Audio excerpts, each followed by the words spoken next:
የመግቢያውን የመጨረሻውን ክፍል ነው የምንመለከተው።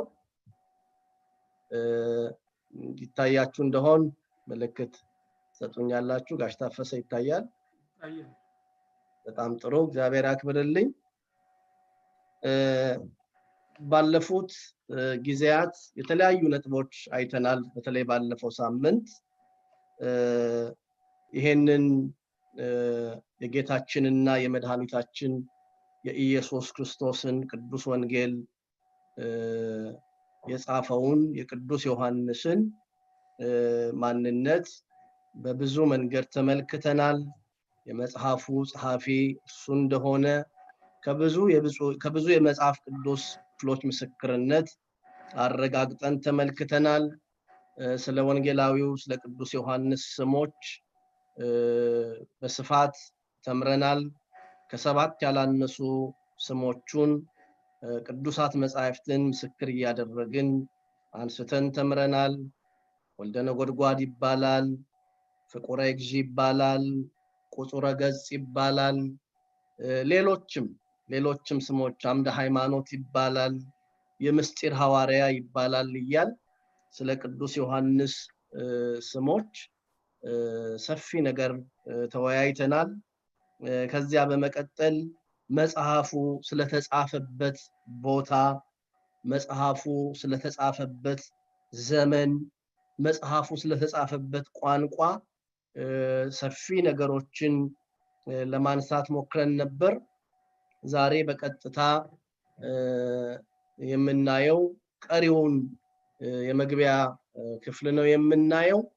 በመጀመሪያ በዚሁ በስክሪኑ ላይ እንደሚታያችሁ አራቱ ወንጌላውያን የምንላቸው በተለይ በአዲስ ኪዳኑ ክፍል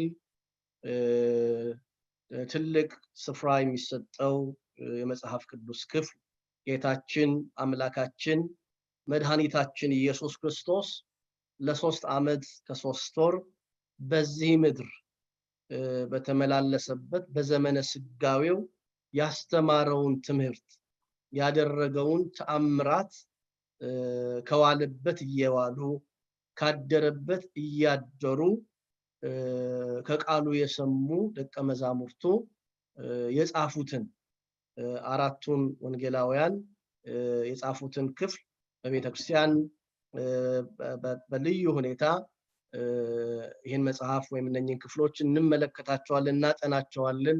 ሁላችሁም እንደምታውቁት በቅዳሴው አጋማሽ እንኳ ክፍል ይሄ ወንጌል ወይም የምስራች የሚባለው በዋናው ካህን የሚነበቡት ከአራቱ ወንጌላት መካከል አንዱን ነው የምናነበውና እነኚህ አራቱ ወንጌላውያን የሚባሉት እነማን ናቸውና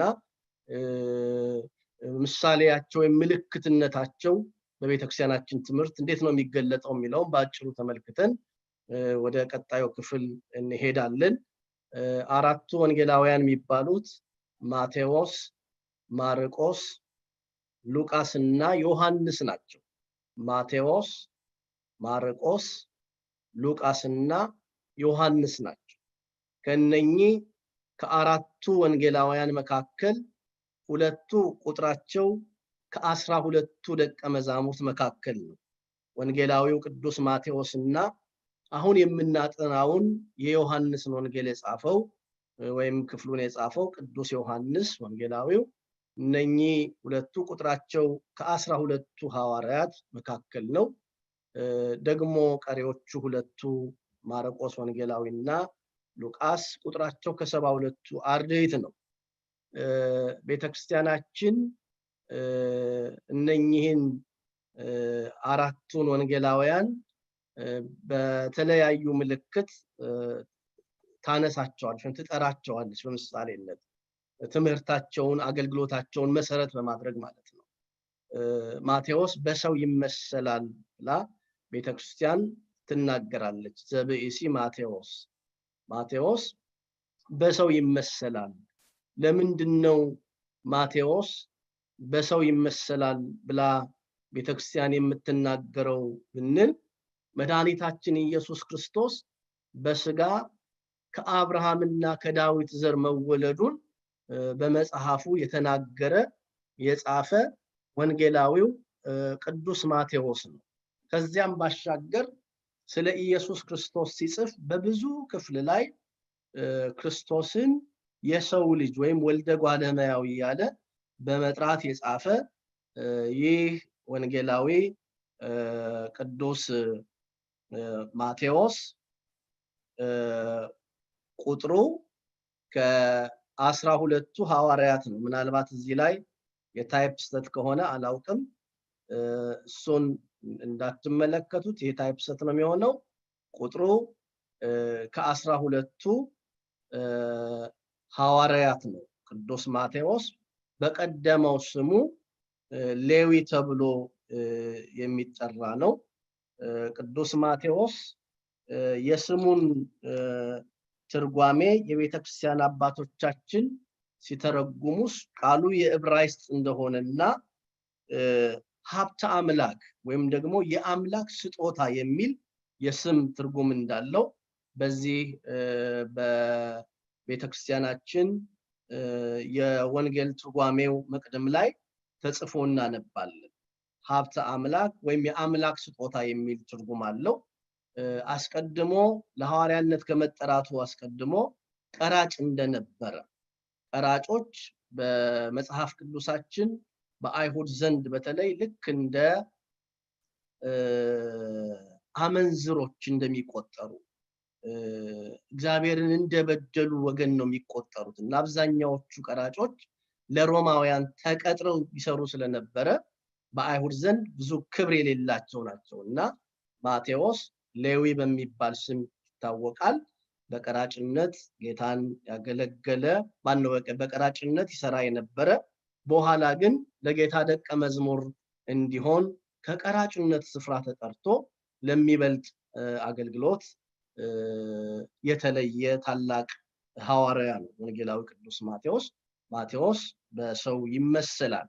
የማቴዎስ ወንጌል ምዕራፍ 1ን ብታነቡ የዳዊት ልጅ የአብርሃም ልጅ የኢየሱስ ክርስቶስ የትውልድ መጽሐፍ ብሎ ነው መጽሐፉን የሚጀምረው።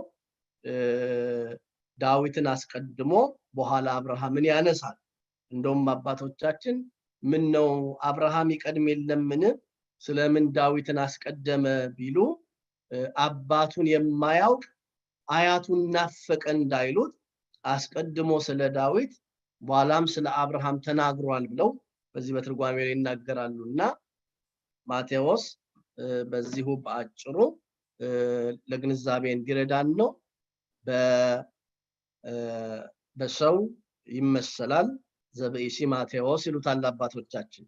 ማርቆስ ደግሞ በአንበሳ ይመሰላል።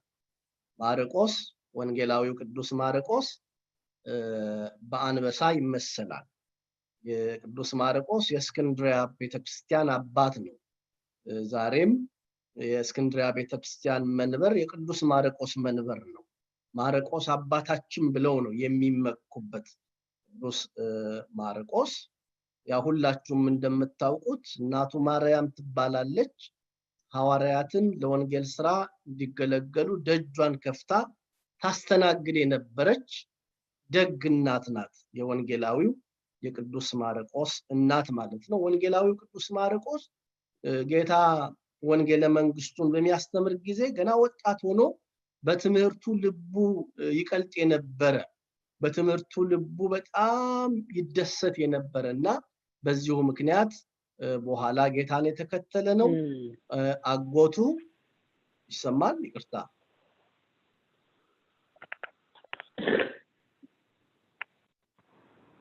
ባካችሁ ሚውት አድርጉት፣ ምናልባት በስልክ የምትሰሙ ሰዎች ማለት ነው። አጎቱ በርናባስ ነው፣ ታውቁታላችሁ። በርናባስ ከቅዱስ ጳውሎስ ጋር ያገለገለው ነው። ቅዱስ ማርቆስ ግን የወንጌሉን ስራ የጀመረው ከቅዱስ ጴጥሮስ ጋር ነው። ከቅዱስ ጴጥሮስ ጋር ነው ለወንጌል አገልግሎት የወጣው። በኋላ ግን ወደ እስክንድሪያ ወይም ወደ ግብጽ ሄዶ በዚያ ያሉ በአንበሳ ቅርጽ የተሰሩ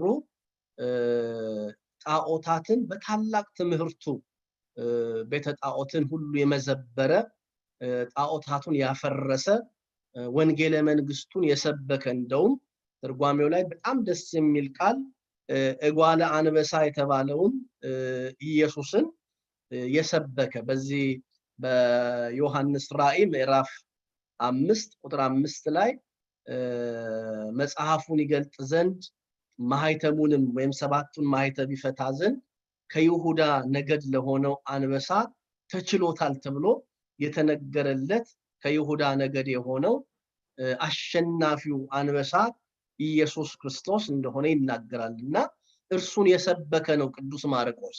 በጣም በሚገርም ሁኔታ አባ ጊዮርጊስም ምንድነው እስመ ከመ ዘአንበሳ ማርቆስ ይልና እስመ ከመ አንበሳ ይጥህር አድያመ ግብጽ ዘአድመፀ ይላል። ልክ እንደ አንበሳ በሚጮህ ጊዜ የግብጽ ቤተ ጣዖታት ይንቀጠቀጡ ነበረ። ትምህርቱ በጣም ልዑል ነበር፣ ድምፁ ታላቅ ነበርና ወደ ከተማቸው በገባ ጊዜ እነኛ በአንበሳ ቅርጽ የተሰሩ ጣዖታት ሁሉ ይንቀጠቀጡ፣ ከተማቸው ይነዋወጥ ነበርና ይሄንን ታላላቅ ታምራት አድርጎ ግብጽን ለወንጌል የማረከ በዚያም የክርስቶስን ወንጌል የሰበከ ቅዱስ ማርቆስ ከ72ቱ አርድእት ነው ቁጥሩ፣ በአንበሳ ይመሰላል ማለት ነው። ሌላው ቅዱስ ሉቃስ ነው። ቅዱስ ሉቃስ በላይም ነው የሚመሰለው። ቅዱስ ሉቃስ በላይም ይመሰላል። ቅዱስ ሉቃስ ደግሞ መጽሐፉን ሲጽፍ ነገረ ጽንሰቱን መነሻ በማድረግ ነው የጻፈው። ነገረ ጽንሰቱን መነሻ በማድረግ እንደምታውቁት በሉቃስ ወንጌል ምዕራፍ 1 ቁጥር 26 ላይ የመላኩ የቅዱስ ገብርኤል ብስራት ወደ እመቤታችን እንዴት እንደመጣ የጻፈው ወንጌላዊ ቅዱስ ሉቃስ ብቻ ነው። ቅዱስ ሉቃስ መላኩ ቅዱስ ገብርኤል ወደ እመቤታችን መጥቶ እንዴት እንዳበሰራት ሲጀምር ወበሳድስ ወር ተፈነወ ገብርኤል መልአክ እምኀበ እግዚአብሔር ሀባሃቲ ሀገር ዘገሊላ ይላል። ማን ነው ገብርኤል የተባለው መልአክ? ስሙ ገብርኤል የተባለው መልአክ በስድስተኛው ወር ከእግዚአብሔር ዘንድ ተላከ ይላል። ዮሐንስ መጥምቅ አባት የሆነውን ካህኑን ዘካርያስ ካበሰረው ከ6 ወር በኋላ እንደገና ደግሞ ለእመቤታችን ለቅድስት ድንግል ማርያም የምስራቹን ሊነግራት ጌታን እንደምትጸንስ ሊያበስራት እንደተገለጠላት የወንጌሉ ክፍል ላይ በዚህ በሉቃስ ወንጌል ምዕራፍ 1 ቁጥር 26 ላይ ተጽፎ እናነባለን። ስለ ብዙ ነገር በላይም ተመስሏል። አንደኛ ጌታ በከብቶች በረት እንደሚያድር የጻፈው ወንጌላዊ ቅዱስ ሉቃስ ነው። ጌታ በከብቶች በረት እንደሚያድር፣ ከብቶች እስትንፋሳቸውን እንደሚገብሩት የጻፈ ቅዱስ ሉቃስ ነው። እንደምታነቡት በከብቶች በረት ተኝቶ በግርግም እንደተገኘ መሲሁ በዚያ እንደተወለደ በቤተልሔም የጻፈ ቅዱስ ሉቃስ ነው። ከዚያ ባሻገር ግን ላይም ለመስዋዕት እንደሚቀርብ በብሉይ ኪዳን ዘመን የእንስሳው መስዋዕት ለኃጢአት ማስተስሪያ ይቀርብ ነበር። የእንስሳው መስዋዕት ለኃጢአት ማስተስሪያ ይቀርብ ነበርና ወንጌላዊው ቅዱስ ሉቃስም ከመቤታችን ከቅድስት ድንግል ማርያም የተወለደው የዓለምን ሁሉ ኃጢአት የሚያስተሰርይ ያ መስዋዕት ያ የሚታረደው ላም እሱ እንደሆነ በግልጽ ጽፏል። በተለይ የሉቃስ ወንጌል ምዕራፍ 15 ቁጥር 22 ጀምሮ ስታነቡ የጠፋውን ልጅ ታሪክ ያነሳሳና ጠፍቶ ለተገኘው ልጅ አባቱ አንድ ቃል ሲናገር ትሰማላችሁ። የሰባውን ፍሪዳ እረዱለት የሚል ቃል ሲናገር ትሰማላችሁ። ስለዚህ የሰባው ፍሪዳ የታረደለት ያ የጠፋው ልጅ የአዳም ምሳሌ ነው። ስለ አዳም ቤዛ የሆነው መስዋዕት የሆነው ራሱን በቀራንዮ መስቀል ለቤዛነት ያቀረበው ኢየሱስ ክርስቶስ ነውና ይሄን የጻፈ በመሆኑ ወንጌላዊው ቅዱስ ሉቃስ በላይም ይመሰላል። ቁጥሩ ከ72ቱ አርድእት ነው። ወንጌላዊው ቅዱስ ሉቃስ ወደ ኤማሁስ በትንሳኤው ጊዜ ከሄዱት መካከል አንዱ ነው። ሉቃስ ወይም ኒቆዲሞስ ተብሎ ተጠርቷል። ወንጌላዊው ቅዱስ ሉቃስ ከነ ቅዱስ ጳውሎስ ጋራ ወንጌልን አገልግሏል። የሕክምናም ሰው እንደነበረ ቅዱሳት መጻሕፍት ይናገራሉ። ወደ ዋናው የመጽሐፋችን ክፍል ስንመለስ ግን ከአራቱ ወንጌላውያን መካከል እኛ አሁን የምናጠናው እኛ የምንማረው ስለ ወንጌላዊው ስለ ቅዱስ ዮሐንስ ስለሆነ ወንጌላዊው ቅዱስ ዮሐንስ በንስር ይመሰላል። ወንጌላዊው ቅዱስ ዮሐንስ በንስር ይመሰላል። ምልክትነቱ ንስር ነው። ስለ ወንጌላዊው ቅዱስ ዮሐንስ በንስር መመሰል መጽሐፉ ሲናገር እንዲህ ይላል። ንስር ከሌሎች አዕዋፍ ይልቅ ወደ ሰማይ ከፍ ብሎ መጥቆ መብረር የሚችል ነው። ከብዙ አዕዋፍ ይልቅ ንስር ከፍ ብሎ ወደ ሰማይ መጥቆ መብረር የሚችል ነው። ልክ እንደዚሁ ደግሞ ከፍ ብሎ የሚበረው ንስር ወደ ሰማይ መጥቆ የሚወጣው ንስር ደግሞ ቁልቁል ሲያይ ጥቃቅን ነገሮችን እንኳን የማየት ችሎታው ታላቅ ነው። ስለዚህ ይለኛል ቤተክርስቲያን ስለ ንስር ብዙ ነገር አውርተናል፣ ተምረናል፣ አስታውሳለሁ። እና ንስር በመሬት የወደቁ ጥቃቅን የስጋ ቁራጮችን እንኳን ያያል። እና ይሄም ወንጌላዊው ቅዱስ ዮሐንስ በንስር መመሰሉ ወደ ሰማይ አቅንቶ ነገረ መለኮትን ያየ የመረመረ ቀዳሚው ቃል በማለት በመጀመሪያው ቃል ነበረ፣ ቃልም በእግዚአብሔር ዘንድ ነበረ ብሎ ወንጌላዊው ቅዱስ ማቴዎስ፣ ወንጌላዊው ቅዱስ ማርቆስ፣ ወንጌላዊው ቅዱስ ሉቃስ ካዩበት በተለየ ሁኔታ የእግዚአብሔርን ወልድን የባህሪ አምላክነቱ ከዘላለም የነበረውን ክብር ያየና የመሰከረ ይህ ወንጌላዊ ቅዱስ ዮሐንስ በንስር ይመሰላል። ደግሞ ንስር ዝቅ ብሎ በምድር የወደቀችውን የስጋ ቁራጭ እንደሚያይ ወንጌላዊ ቅዱስ ዮሐንስ አስቀድሞ ቀዳሚው ቃል ብሎ የተናገረ እንደገና ዝቅ አለና ደግሞ ቃል ስጋ ሆነ ብሎ ደግሞ ስለ ልደቱ ተናገረ። አምላክ ሰው ስለመሆኑ ምስጢር ከመቤታችን ከቅድስት ድንግል ማርያም ከስጋዋ ስጋ ከነፍሷ ነፍስ ነስቶ የሚወለደው አምላክ ሰው እንደሚሆን ወይም የሰውን ስጋ ገንዘቡ እንደሚያደርግ እንቲያሁ ለቃል ኮነ ለስጋ ወእንቲያሁ ለስጋ ኮነ ለቃል፣ የቃል ገንዘቡ ለስጋ የስጋ ገንዘቡ ደግሞ ለቃል እንደሚሆን ከሁለት አካል አንድ አካል ከሁለት ባህሪ አንድ ባህሪ ሆኖ አምላክ በስጋ ማርያም እንደሚገለጥም የተናገረ ይሄ ወንጌላዊው ቅዱስ ዮሐንስ ነውና አባቶቻችን አይንቲሁ ዘንስር ይላሉ። አይንቲሁ ዘንስር፣ አይኖቹ እንደ ንስር ናቸው። ርቆ ያለውን እንደሚያይ ንስር፣ በሩቅ ያለውን እንደሚመረምር ንስር ዮሐንስ ወንጌላዊው በሩቅ ያለውን ነገረ መለኮት አይቷል። በመጀመሪያው ቃል ነበር፣ ቃልም በእግዚአብሔር ዘንድ ነበረ፣ ቃልም እግዚአብሔር ነበረ እያለ ከዘላለም የነበረውን ማንነቱን ከማቴዎስና ከማርቆስ ደግሞም ከሉቃስ በተለየ ሁኔታ በመጻፉ ዘንስር ዮሐንስ ወይም ዮሐንስ በንስር ይመሰላል ብለው አባቶቻችን ይናገራሉ። ቁጥሩ ከ12ቱ ሐዋርያት መካከል ነው። ከዚህ ቀጥሎ የምንመለከተው የመጽሐፉን ይዘት ነው። መጽሐፉ የዮሐንስ ወንጌል የጌታችንና የመድኃኒታችን የኢየሱስ ክርስቶስ ቅዱስ ወንጌል ቅዱስ ዮሐንስ የጻፈው የመጽሐፉ ይዘት ምንድነው የሚመስለው? ከሌሎቹ ወንጌላውያን እንዴት ባለ በተለየ ሁኔታ ጽፏል? እነርሱ ከጻፉት የአጻጻፍ ዘዬ እንዴት ነው የሚለየው የወንጌላዊው የቅዱስ ዮሐንስ የሚለውን ለመመርመር እንሞክራለን። ወንጌላዊው ቅዱስ ዮሐንስ በታሪክ አመዘጋገቡም ሆነ በነገረ መለኮት ትምህርቱ ጥልቀት ከሌሎቹ በእጅጉ ይለያል። ከሌሎቹ በእጅጉ ይለያል። ለዚህም ነው እኛ ትኩረት ሰጥተን የምናጠናው። ለዚህም ነው ትኩረት ሰጥተን የምንመረምረው። በመጽሐፉ ላይ ከሌሎች ወንጌላውያን በተለየ ሁኔታ የምናያቸው 4 ነጥቦች አሉ። እነዚህን ነው ዛሬ የምንመለከተው።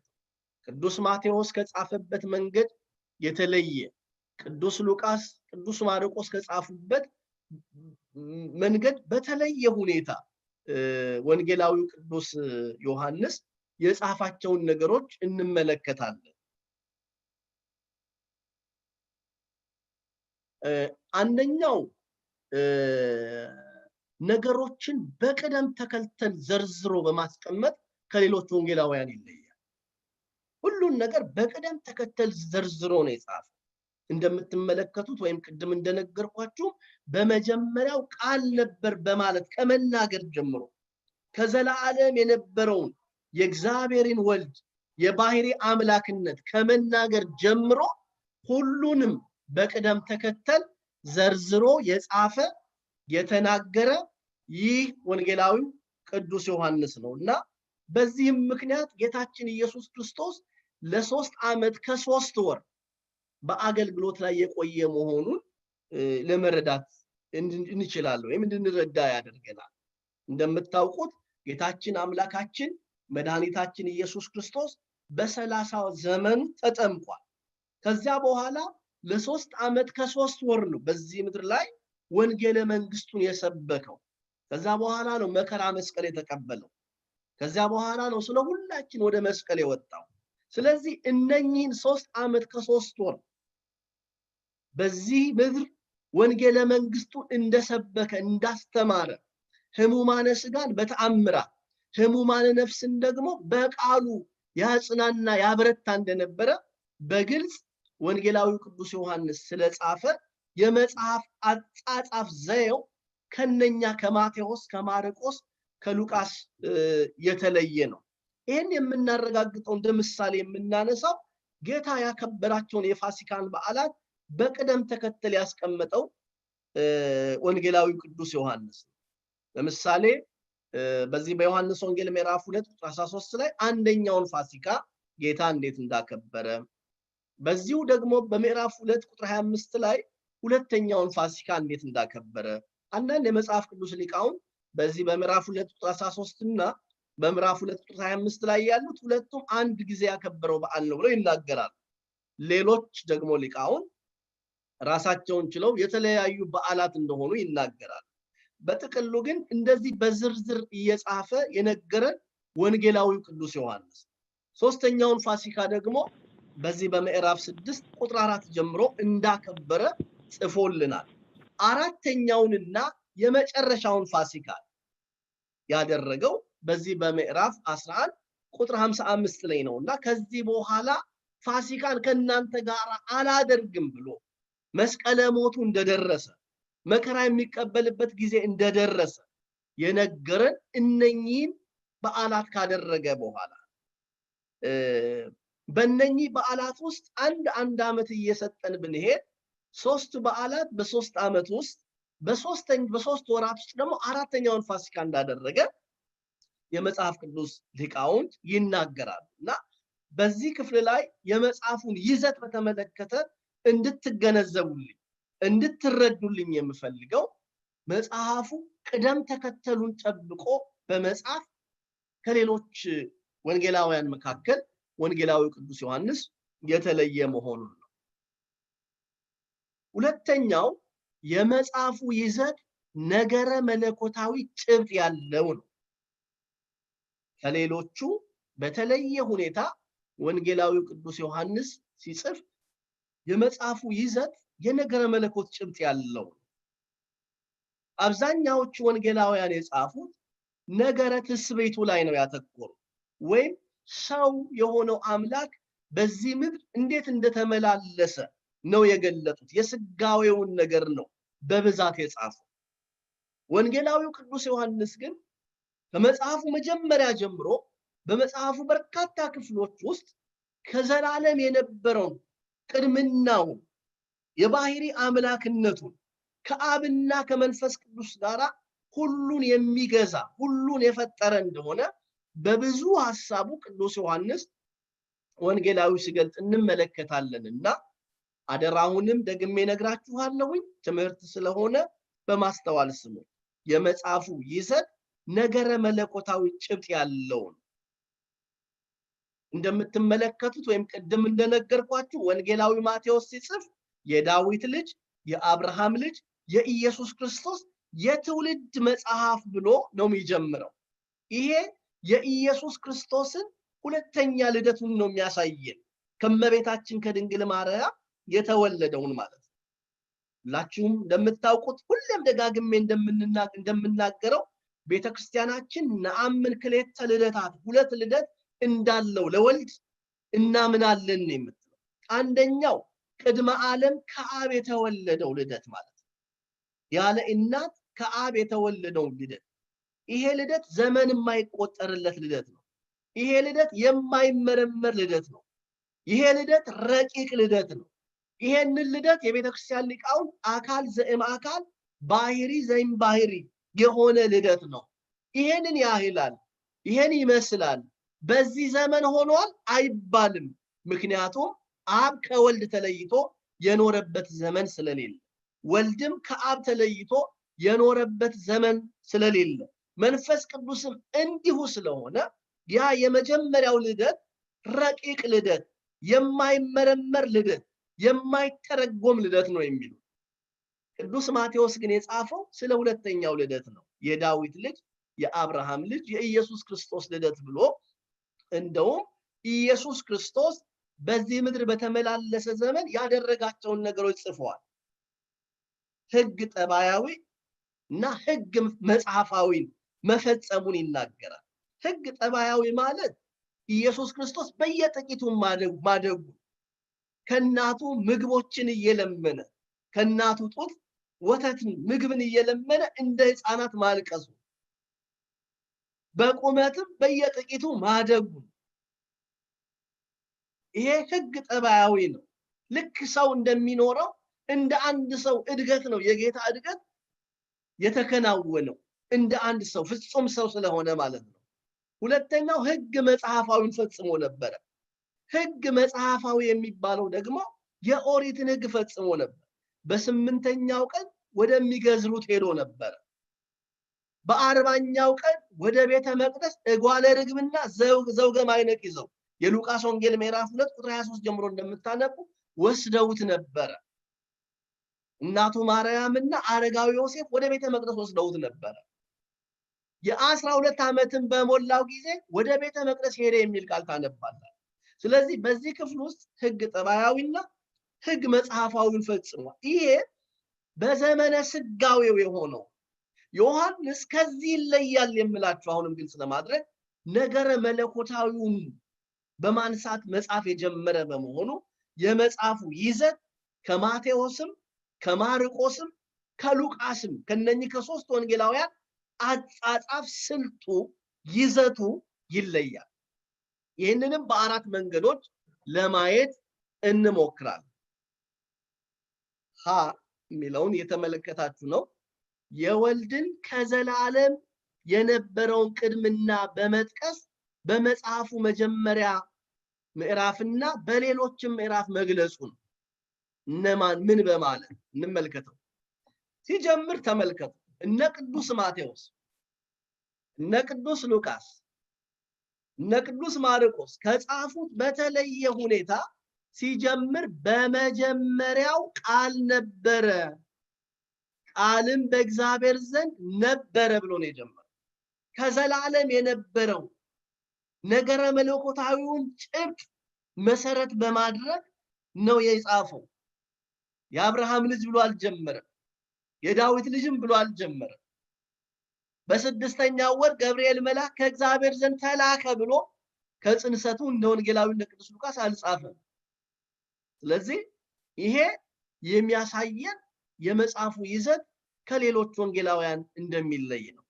ሁሉ በእርሱ ሆነ በማለት ይሄ ሁሉን የፈጠረ እንደሆነ፣ ሁሉን የሚገዛ እንደሆነ፣ ይሄ መለኮታዊ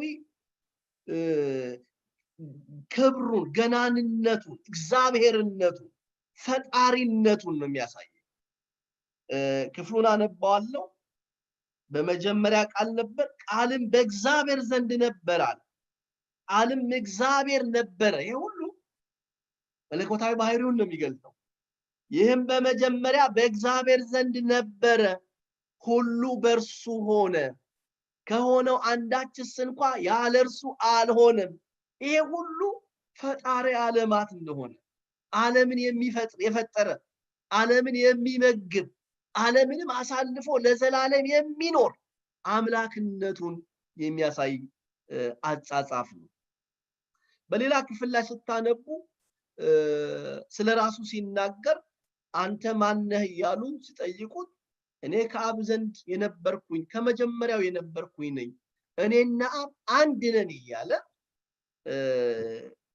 ማንነቱን ይገልጣል። ይሄ ማንነቱ አምላክነቱ ዘላለማዊነቱ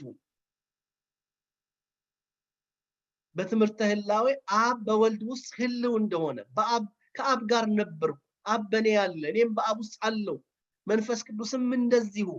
እንደውም ትዝ ይላችኋል ለፊልጶስ የተባለው ደቀ መዝሙር በዚህ በዮሐንስ ወንጌል ምዕራፍ 14 ቁጥር 9 ላይ አብን አሳየንና ይበቃናል ብሎ ሲጠይቀው አንተ ፊልጶስ እስከ ዛሬ ከናንተ ጋር ስኖር አታውቀኝምን ብሎ ተመልከተ። አታውቀኝምን አብን ያየ እኔን አየ ብሎ የተመሰከረበት ክፍል ነው ያለው። በዚህ በዮሐንስ ወንጌል ምዕራፍ 12 ቁጥር 44 ላይ እንደምትመለከቱት በኔ ያመነ በላከኝ ማመኑ ነው እያለ ከአብ ዘንድ ያለውን ከባህሪ አባቱ ጋር ያለውን አንድነት በመናገር ነው። እንደዚህ ያለ አጻጻፍ ሌሎቹ ወንጌላውያን አልጻፉ። ማቴዎስ እንደዚህ ብሎ አልጻፈም። ማርቆስ እንደዚህ ብሎ አልጻፈም። ሉቃስም እንዲህ ብሎ አልጻፈም። ስለዚህ የዮሐንስ ወንጌል የመጽሐፉ ይዘት በጣም ጠንካራ ጥልቅ ነው። የነገረ መለኮት ሐሳብ የሞላበት ነው። ነገረ ትስብእቱንም ቢያነሳ ነገረ መለኮቱን ደግሞ በስፋት ከሌሎቹ በተለየ ሁኔታ የዳሰሰ የተናገረ የጻፈ እሱ ነው።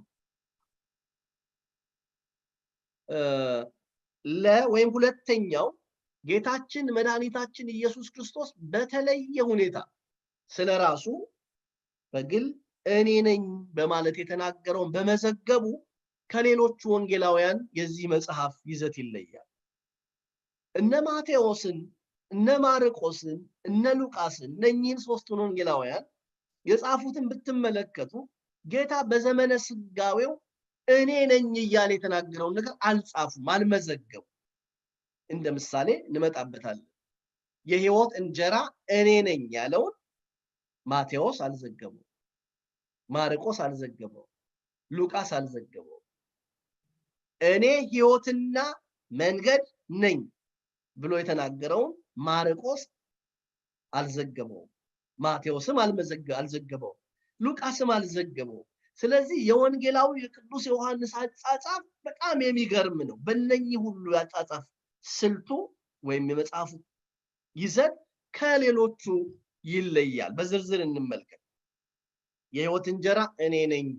ለምሳሌ ዮሐንስ ወንጌል ምዕራፍ 6 ቁጥር 48 ላይ የሕይወት እንጀራ እኔ ነኝ። በኋላ እንመለከተዋለን። ሐመር ውሃ ላይ በተለይ ይህንን ሐሳብ እንመለከተዋለን። የዮሐንስ ወንጌል ምዕራፍ 8 12 ላይ ደግሞ ስትመጡ እኔ የዓለም ብርሃን ነኝ። ሌሎቹ ላይ በፍጹም በዚህ አይነት መንገድ አልገለጹም፣ አልጻፉም። ዮሐንስ በተለየ ሁኔታ ጌታ ሲያስተምር ስለራሱ የተናገራቸው እኔ ነኝ እያለ ያስተማራቸውን ትምህርቶች በደንብ አድርጎ ከሌሎቹ በተለየ ሁኔታ ዘግቦታል ወይም ጽፎታል። በሩ እኔ ነኝ። የዮሐንስ ወንጌል ምዕራፍ 10 ቁጥር 9 ላይ መልካም እረኛ እኔ ነኝ። እነኚህንም ክፍሎች በሌሎቹ ጸሐፊያን ዘንድ አታዩት። በማቴዎስም በማርቆስም በሉቃስም መጽሐፍ ላይ አትመለከቱትም። ትንሣኤና ሕይወት እኔ ነኝ። ይሄ የዮሐንስ መጽሐፍ ልዩ ይዘት ነው። የመጽሐፉን ይዘት ነው እያጠናን ያለ ነው። እርግጠኛ ነኝ መቼም ሁልጊዜ የልጅነት ትምህርት አትፈልጉም አይደል? እንደው ይሞላል ይሳካል የሚል ነገር ብቻ መናገር የለብንም። ልጅ ሳለን እንደ ልጅ እናስብ ነበር፣ እንደ ልጅ እንቆጥር ነበር፣ እንደ ልጅ እንናገር ነበር። አሁን ግን እንደው ጎልማስ ማለት አለብን፣ ጠንከር ማለት አለብን፣ ማደግ አለብን። እና አሁን እንደው የከበደኝ አይነት ስሜት ውስጥ ያላችሁ ሰዎች ካላችሁ ነቃ ነቃ በሉ፣ ነቃ ነቃ በሉ። መጽሐፉን እያጠናን ወደፊት ደግሞ ስንሄድ የበለጠ ነገሮችን የማገናዘብ የመረዳት አቅማችሁ በደንብ እየጨመረ ነው የሚመጣው። እውነቴን ነው የምላችሁና ነቃ ብላችሁ ስሙ። እግዚአብሔር ከሁላችን ጋር ይሁን። እግዚአብሔር ከሁላችን ጋር ይሁን። እና በዚህ ይዘቱ ከሌሎቹ ወንጌላውያን ቅዱስ ዮሐንስ ይለያል። ለምሳሌ ዮሐንስ ወንጌል ምዕራፍ 16 ላይ እኔ መንገድና እውነት ሕይወትም ነኝ። በዚህ መንገድ የተናገረውን የጌታን ትምህርት የጻፈው ይሄ ወንጌላዊው ቅዱስ ዮሐንስ ነው። ሶስተኛውና ይሄ ሐመርሃ ላይ ያስቀመጥኩት ወንጌላዊው ቅዱስ ዮሐንስ የጌታን ተአምራት ከሌሎች ወንጌላውያን በተለየ መንገድ አቅርቦታል ወይም ጽፎታል። ለምሳሌ ሌሎች ወንጌላውያን ጌታ የተጠበሰውን ዓሣ የገብሱን እንጀራ እንዳበረከተ ጽፈዋል። እንጀራውን ባርኮ አብዝቶ እንደመገበ ጽፈዋል። ግን እነሱ ከጻፉበት በተለየ ሁኔታ ግን የተረጎመ እነሱ ከጻፉት በተለየ ሁኔታ የጌታን ትምህርት የተናገረ ወንጌላዊ ቅዱስ ዮሐንስ። አንድ ክፍል ላስታውሳችሁ። የዮሐንስ ወንጌል ምዕራፍ 6 ላይ ያለውን ክፍል ላስታውሳችሁ። በጥብርያዶስ የተጠበሰ ዓሣ የገብስ እንጀራ አበርክቶ አበላቸውና ከበሉ በኋላ ሁሉ ተደመው፣ ሁሉ ተደንቀው ተደስተው ጌታን አመሰገኑት። እንደውም ባክህ ወደኛ ና እያሉ መንገድ ድረስ ሄደው ፈለጉት። ከዚያ በኋላ ምን አላቸው? ለሚጠፋ መብል አትስሩ፣ ሕይወት ለሚሆነው የዘላለም ሕይወት ለሚሰጠው መብል ስሩ አላቸውና ወቀሳቸው። በወቀሳቸው ጊዜ አንድ ነገር አሉት። እኛ አንተ ማነህ? የኛ አባቶች እነ ሙሴ ከሰማይ መና አውርደው መገቡ ብለዋል። ሙሴ አይደለም አባቴ ነው ይሄን ያደረገው ካላቸው በኋላ ዝቅ ብሎ አንድ ነገር ነገራቸው። ቁጥር 48 ላይ የዮሐንስ ወንጌል ምዕራፍ 6 ቁጥር 48 ላይ ስታነቡ አባቶቻችሁ ከሰማይ የወረደ መና በሉ፣ ነገር ግን ሞቱ። የሰው ልጅ ከሚሰጣችሁ ከዚህ እንጀራ ብትበሉ ለዘላለም አትራቡም፣ ለዘላለም አትጠሙም ካላቸው በኋላ የሕይወት እንጀራ እኔ ነኝ አላቸው። ተመልከቱ፣ የሕይወት እንጀራ እኔ ነኝ፣ ይሄውም ስጋዬ ነው እያለ ስጋዬን ብሉ ደሜን ጠጡ በማለት እንደውም በሚደንቅ ሁኔታ ትምህርተ ድኅኑን ወይም ደግሞ የማዳን ትምህርቱን እና ምስጢረ ቁርባኑን ጭምር አያይዞ ገለጠላቸው፣ አስተማራቸው። በዚህ መንገድ ቅዱስ ማቴዎስ፣ ቅዱስ ማርቆስ፣ ቅዱስ ሉቃስም አልገለጡትም። ይህን ክፍል ማበርከቱን ጽፈዋል፣ ብዙዎችን መመገቡን ጽፈዋል። ግን ይሄ እንጀራው እኔ ነኝ፣ መብሉ እኔ ነኝ፣ እኔ የሕይወት እንጀራ ነኝ፣ እኔ የሕይወት መብል ነኝ ብለው በዚህ ሁኔታ አልዘገቡትም። በዚህም ይሄ የዮሐንስ ወንጌል መጽሐፍ ይዘቱ ልዩ ነው። ሌላው በዚህ በአራተኛው ተራ ቁጥር ወይም በመ ፊደል ላይ እንደምትመለከቱት በሌሎች ወንጌላውያን ያልተጻፉ ወይም ያልተገለጹ በዮሐንስ ወንጌል ብቻ የተጻፉ ተአምራት መኖራቸው መጽሐፉን ወይም የመጽሐፉን ይዘት ልዩ ያደርገዋል። አሁንም ቃሉን የምትሰሙ ይሄንን ትምህርት እየተከታተላችሁ ያላችሁት ወዳጆቼ የምናጠናው የዮሐንስን ወንጌል ነው። አሁን እያወራን ያለነው የዮሐንስን ወንጌል የመጽሐፉን ይዘት ነው። እንደ መግቢያ እያወራን ያለነው የዮሐንስ ወንጌል መጽሐፍ መግቢያውን ከመግቢያው ክፍል ደግሞ ይዘቱን እየተነጋገርን ነው። የዮሐንስን ወንጌል የመጽሐፉን ይዘት ደግሞ የምናነጻጽረው በቤተክርስቲያናችን አራቱ ወንጌላውያን ከሚባሉት መካከል አንዱ እሱ ነውና ከሌሎቹ ቀሪ ሶስቱ የወንጌል ጸሐፊዎች ጋር ነው። ከማቴዎስ ከማርቆስና ከሉቃስ ጋር ነው እያነጻጸርን በዚህ ይለያል፣ በዚህ ይልቃል፣ በዚህ ይበልጣል፣ እነሱ በዚህ መንገድ አልገለጹትም፣ እሱ ግን በዚህ መንገድ ገልጦታል እያን እየተረጎምን ወይም ደግሞ እያነጻጸርን ነው እየሄድን ያለነው። ግልጽ ነው አምናለሁ። ይሄን ሁሉም አድርገው ክፍሉን ስትሰሙ ዝንጋይ እንዳይኖር፣ መሰልቸት እንዳይኖር፣ ሁለተኛ ደግሞ ለመረዳት መቸገር እንዳይኖር። ስለዚህ ከሶስት ወንጌላውያን ጋር እያነጻጸርን የዮሐንስ ወንጌል አጻጻፉ፣ ስልቱ፣ ይዘቱ፣ አመዘጋገቡ ከሌሎቹ በእጅጉ ይለያል። አራተኛው እያየነው ያለነው በሌሎቹ ወንጌላውያን መጽሐፍ ላይ በቅዱስ ማቴዎስም በቅዱስ ማርቆስም በቅዱስ ሉቃስም ያልተተረኩ ጌታ ያደረጋቸው ያልተዘገቡ ያልተጻፉ ግን በዮሐንስ ወንጌል የተተረኩ የተዘገቡ የተጻፉ የታሪኮች አሉ። እነኚህን ታሪኮች በማንሳት ከሌሎቹ ይለያል አቀራረቡ ማለት ነው። ሌሎቹ ጌታ ዓይነ ስውር እንዳበራ ጽፈዋል፣ ለምጻም እንዳነጻ ጽፈዋል፣ ጎባጣ እንዳቀና ጽፈዋል፣ ሽባ እንደተረተረም ጽፈዋል፣ ሙትም እንዳስነሳ ጽፈዋል። ወንጌላዊው ቅዱስ ዮሐንስ ስለዚህ ስለ 38 ዓመት ባልጋ ስለተኛው መጻጉዕ ስለሚባል ሰው በተለየ ሁኔታ የጻፈው እርሱ ብቻ ነው። ይሄንን 38 ዓመት በአልጋ ቁራኛ ተይዞ በደዌ ዳኛ ተይዞ በአልጋ ተጣብቆ እንደ ትኋን የኖረውን የመጻጉዕን ታሪክ በሌሎች ወንጌላውያን ላይ እንደዚህ ባለ የታሪክ ገጽ ወይም አውድ ተጽፎ አታነቡትም። ሌላው ከእናቱ ማህፀን ጀምሮ ዓይነ ስውር የነበረው ሰው ታሪክ፣ ሌላው በዮሐንስ ወንጌል ምዕራፍ 4 ላይ ያቺ ሳምራዊቱ ሴት ውሃ ጠጪኝ ብሎ ጠጋ ብሎ ያነጋገራት ሴት፣ ብዙ ሰዓት አብሮ ያወራት ሴት፣ እንስራዋንም ሰብራ ቸርነቱን ደግነቱን ለመመስከር ወደ ከተማ ገባች ተብሎ የተነገረላት ሴት ታሪክ ሌሎቹ በዛ ሁኔታ አልዘገቡት። ብዙ ናቸው። እኔ ጥቂቱን ነው ማነሳው። ስለ አልዓዛር ሞትና ትንሳኤ፣ አልዓዛርን እንዴት ከሞት እንዳስነሳው፣ በአልዓዛር ትንሳኤ ውስጥ ስለራሱ ትንሳኤና ሕይወት እኔ ነኝ ብሎ ስለመናገሩ፣ ከሞተ 4 ቀን የሆነውን የማርያምና የማርታን ወንድማቸውን አልዓዛርን እዚያች ቢታንያ የምትባል መንደር ሄዶ እንዴት እንዳስነሳው ሌሎቹ አልዘገቡ። በዚህ ሁኔታ የዘገበው በዚህ መልክ የጻፈው ወንጌላዊው ቅዱስ ዮሐንስ። ይሄን ሁሉ የምነግራችሁ የመጽሐፉን ይዘት እንድታውቁት ነው። ወደፊት እነኚህን ሁሉ ሐሳቡን በተለይ ከትርጓሜው ጋር አባቶቻችን ካስቀመጡት ቀጥተኛ ትርጉም ጋር እናየዋለን። ሁሉንም የመጽሐፍ ቅዱስ ክፍል ከምዕራፍ 1 ጀምሮ እናየዋለን።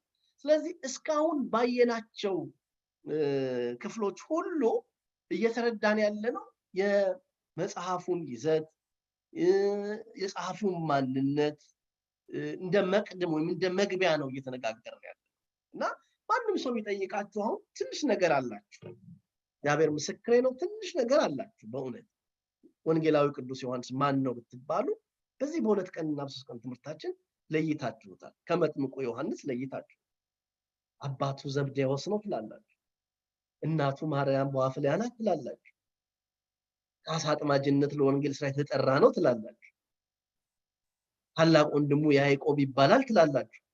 አያችሁ፣ እንዲሁ በልክና ባገባ ወይም መልክ ባለ ሁኔታ ስለ አንድ አባት፣ ስለ አንድ ጻድቅ፣ ስለ አንድ ታላቅ የእግዚአብሔር ሰው፣ እግዚአብሔርን በዘመኑ ሁሉ ያገለገለ አሁንም እግዚአብሔር ወደ እርሱ የወሰደውን የወንጌላውን የቅዱስ ዮሐንስን ታሪክ አሁን በከፊል እያወቃችሁት ነው። ከአራቱ ወንጌላውያን መካከል አንዱ መሆኑ፣ ከ12ቱ ሐዋርያት አንዱ መሆኑ፣ የጌታ ወዳጅ መባሉ፣ ይሄንን ወንጌልና ሌሎች መጻሕፍትን የጻፈ መሆኑ፣ ኤፌሶን በምትባል ሀገረ ስብከት ማገልገሉ፣ ብዙ መከራ ኔሮን ማነው በኔሮን በተለይ በድምጥያኖስ በሚባል ንጉስ ዘመን ትልቅ መከራ መቀበሉ፣ በፈላ ዘይት ውስጥ ይነከር ይሰቃይ እንደነበር ይሄን አውቃችኋል። ብዙ ስሞች እንዳሉት አውቃችኋል። ወልደ ነጎድጓድ ተብሎ ተጠርቷል። ታኦጎሎስ ተብሎ ተጠርቷል። አቡ ቀለምሲስ ተብሎ ተጠርቷል። እነኝን ሁሉ አውቃችኋል። አያችሁ፣ ብዙ አውቃችኋል፣ ብዙ አውቀናል፣ ብዙ ተምረናል። መጽሐፍ ቅዱስ የምናጠናበት ትልቁ መሰረታዊ ዓላማ እንደዚህ ወጥነት ያለው ነገር እንድናውቅ፣ ሁልጊዜ ስብከታዊ ከሆነ ትምህርት ብቻ እንዳንቆይ፣ አሁን መሰረት ባለው ትምህርት እያደግን እንድንሄድ ነውና እነኝን ካየን እንደማጠቃለያ የምናየው ዛሬ የመጽሐፉ ዓላማ ምንድነው? መጽሐፉን የምናጠናበት ዓላማ፣ መጽሐፉን የምንማርበት ዓላማ ምንድነው? ባለፈው መጽሐፍ ቅዱስ መማር ለምን አስፈለገ ነው። በአጠቃላይ ቅዱሳት መጽሐፍትን ማጥናት፣ መማር፣ ማንበብ፣ ማወቅ የሚባለው ነገር ባለፈው ጊዜ ባየናቸው ወደ 5 ነጥቦች ጠቅልለን የተመለከትነው። ማናቸውንም ቅዱሳት መጽሐፍትን ማጥናት የሚያስፈልግበት ምክንያት ዘርዝረናል። ከሐሰተኛ ትምህርት ለመጠበቅ፣ ራስን በእግዚአብሔር ቃል ለማሳደግ እና እኚህ የመሳሰሉ ምክንያቶች ወደ 5 ነጥቦች ተመልክተናል። የዮሐንስ ወንጌል የመጽሐፉ ዓላማ ምንድነው? የተጻፈበት ዓላማ ምንድነው? ወንጌላዊው ቅዱስ ዮሐንስ ለምንድነው የጻፈው ብለን ስናጠና ሁልጊዜ በልባችሁ እንዳይረሳ፣ እንደ ልባችሁ ባንገታችሁ እንደ ዴር እንደ ድሬና የሚባለው እንደ ማይተብ እንድታስሩት፣ እንደ መልህቅ አንገታችሁ ላይ በልባችሁ እንዲኖር አደራ ምለው ይሄ ትምህርቱ ዓላማ። ይሄን ቃል ሁላችሁም ቢያንስ በቃላችሁ እንድታውቁት የሚያስፈልገው መጽሐፉን በምናጠናበት ዘመን ሁሉ ይሄንን ቃል መርህና መሰረት አድርገን ነው የምናጠናው። ምንድነው የሚለው? ለምን ተጻፈ ሲባል ራሱ ወንጌላዊ የጻፈበት ምክንያት ሲናገር በዮሐንስ ወንጌል ምዕራፍ 20 ቁጥር 31 ላይ እንዲህ የሚል ቃል ጽፏል። ነገር ግን ኢየሱስ እርሱ ክርስቶስ የሕያው እግዚአብሔር ልጅ እንደሆነ ታምኑ ዘንድ አምናችሁም በስሙ ሕይወት ይሆንላችሁ ዘንድ ይህ ተጽፏል። እንዴት ደስ ይላል! መጽሐፉ የተጻፈበት ትልቁ ዓላማ በዚህ መጽሐፍ ላይ የተተረከው የተጻፈው ይሄ መጽሐፍ ቅዱስ የሰውና የእግዚአብሔር መጽሐፍ ነው የሚባል። በዚህ መጽሐፍ ውስጥ እግዚአብሔር ለሰው ልጅ የገባውን ኪዳን የፈጸመበት መጽሐፍ ነው። የኪዳን መጽሐፍ ነው። ሰውና እግዚአብሔር የነበራቸውን አንድነት የነበራቸውን ግንኙነት የሚያሳይ መጽሐፍ ነው። ሰው ከእግዚአብሔር እቅፍ እንዴት እንደወደቀ እግዚአብሔር ደግሞ እንዴት እንዳሰበው እንደጎበኘው የሚናገር መጽሐፍ ነው። እግዚአብሔር በዘመነ አበው ወይም ደግሞ በዘመነ ነቢያት የገባው መሐላ በአዲስ ኪዳን መፈጸሙን የሚናገር መጽሐፍ ነው። ስለዚህ ይሄ መጽሐፍ የሰውና የእግዚአብሔር መጽሐፍ ነው። መጽሐፉ የሚያወራው በስፋት ስለ ሰውና ስለ እግዚአብሔር ግንኙነት ቅዱስ መጽሐፉ ማለት። ታዲያ ዮሐንስን ወንጌል ደግሞ ስታጠኑ ይሄ ስለ ሰው ልጆች ሁሉ ኃጢአት ከሰማይ የወረደው ከመቤታችን ከቅድስት ድንግል ማርያም የተወለደው በመስቀል ላይ ስለ ሁላችን ኃጢአት የተሰቀለው ስለኛ ስለ ሁላችን ፍቅር ሞቶ ወደ መቃብር የወረደው በሶስተኛው ደግሞ ቀን የሞትን ጉልበት የተሰብሮ የተነሳው ስለ ጽድቃችን የተነሳው በክብር በማድረግ ወደ ሰማይ የገባው ክብራችንን ስፍራችንን ፍጻሜያችንን ያዘጋጀው ደግሞ ዳግመኛ የሚመጣው በሕያዋንና በሙታን ላይ የሚፈርደው እርሱን ኢየሱስ ክርስቶስን የባህሪ አባቱ አብን የባህሪ ሕይወቱ መንፈስ ቅዱስን በማወቅ የዘላለም ሕይወት እናገኝ ዘንድ የተጻፈው የመጽሐፉ ትልቁ ዓላማ ይሄ ነው።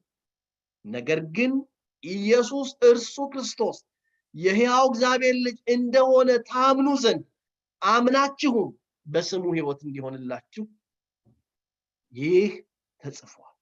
ስለዚህ የተጻፈው ይሄ ነው።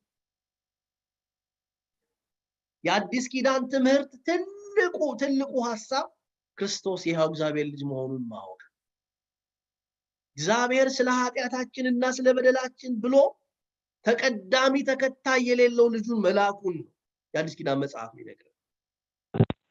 የእግዚአብሔር አብ የባህሪ ልጁም ስለ ኃጢአታችን መሞቱ ስለ ጽድቃችን መነሳቱ ወደ ሰማይ ማረጉን ዳግመኛ መምጣቱን ነው የሚናገር። ይሄ የትምህርት ሁሉ አስኳል ነው። ይሄ የትምህርት ሁሉ መሰረት ነው። ይሄን መሰረት አድርገን ነው ሌሎችን በርካታ መጻሕፍት የምንመረምረው፣ በርካታ ዕውቀት የምናውቀው፣ ነገረ ቅዱሳን የምንማረው፣ ነገረ መላእክት የምንማረው፣ ነገረ ጻድቃን የምንማረው፣ የሌሎችንም መንፈሳዊ ዕውቀቶችን የምንማረው የምናውቀው በዚህ መሰረት ላይ ሆነን ቤተክርስቲያንም የተመሰረተችው ክርስቶስ የሕያው እግዚአብሔር ልጅ በሚል ትምህርት ላይ ነው። ቅዱስ ጴጥሮስ በዚህ በማቴዎስ ወንጌል ምዕራፍ 16 ቁጥር 18 ላይ ክርስቶስ የሰው ልጅ ማን እንደሆነ ይሉታል ብሎ ሲጠይቅ ክርስቶስ አንተ ወልደ እግዚአብሔር ሕያው አንተ የሕያው እግዚአብሔር ልጅ ክርስቶስ ነህ ብለው ነው ምናምን እንዲህ ነው ምናውቅ ሲለው አንተ ብፁዕ ነህ ይህንን ስጋና ደም አልገለጠልህም ሰው በምርምር የማያውቀው ሰው በፍልስፍና የማያውቀው አይሁድ የግሪክ ሰዎች መርምረው ያላወቁት ያልደረሱበት ትልቅ እውነት ክርስቶስ ያው እግዚአብሔር ልጅ መሆኑን ማወቅ ይሄን ማወቅ የዘላለም ሕይወት ያወርሳል። የመጽሐፉም ዓላማ ይህ ነው።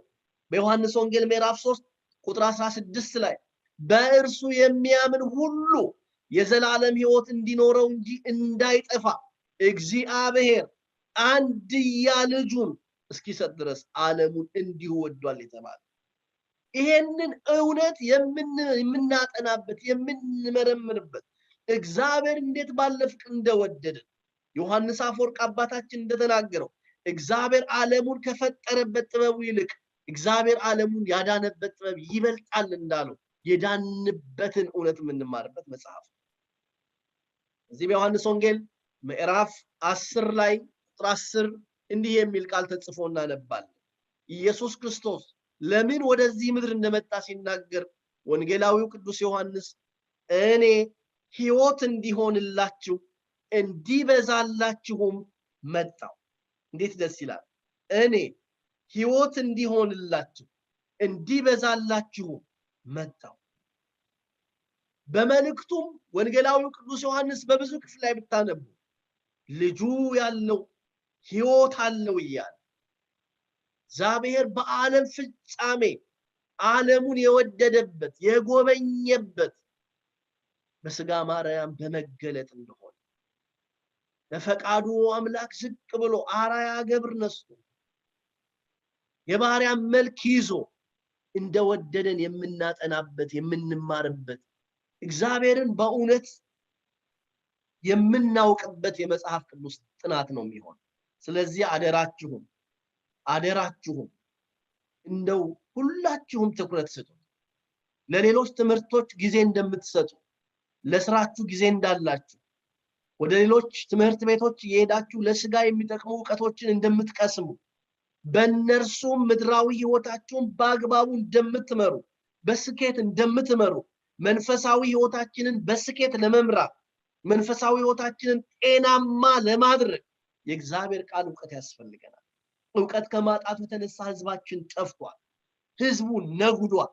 ቤተክርስቲያን በእውነት ነው የምላችሁ ከፍተኛ ፈተና ውስጥ ነው። ስለዚህ እቺን ቤተክርስቲያናችንን እንድናውቃት እንድንወዳት በሃይማኖት እንድንጸና የሚያደርገን እግዚአብሔርን ስናውቀው ነውና በዚህ መጽሐፍ ቅዱስ ክፍላችን ይሄን መጽሐፍ የምናጠናበት ዓላማ ኢየሱስ እርሱ ክርስቶስ የሕያው እግዚአብሔር ልጅ እንደሆነ በማመን የሚገኘውን የዘላለም ሕይወት መማር ወይም ማጥናት ነውና ይሄን እንድናውቅ ይሄን እንድናደርግ እግዚአብሔር አምላክ ሁላችንን ይርዳን። ክቡራን አባቶቼ የተወደዳችሁ ምእመናን ይሄንን ጊዜ እግዚአብሔር ስለሰጠን ስላስተማረን ስለመከረን ስሙ የተመሰገነ ይሁን። ጥቂት ጊዜ የወሰድኩ ይመስለኛል። ይቅርታ እጠይቃለሁኝ። ይቆየ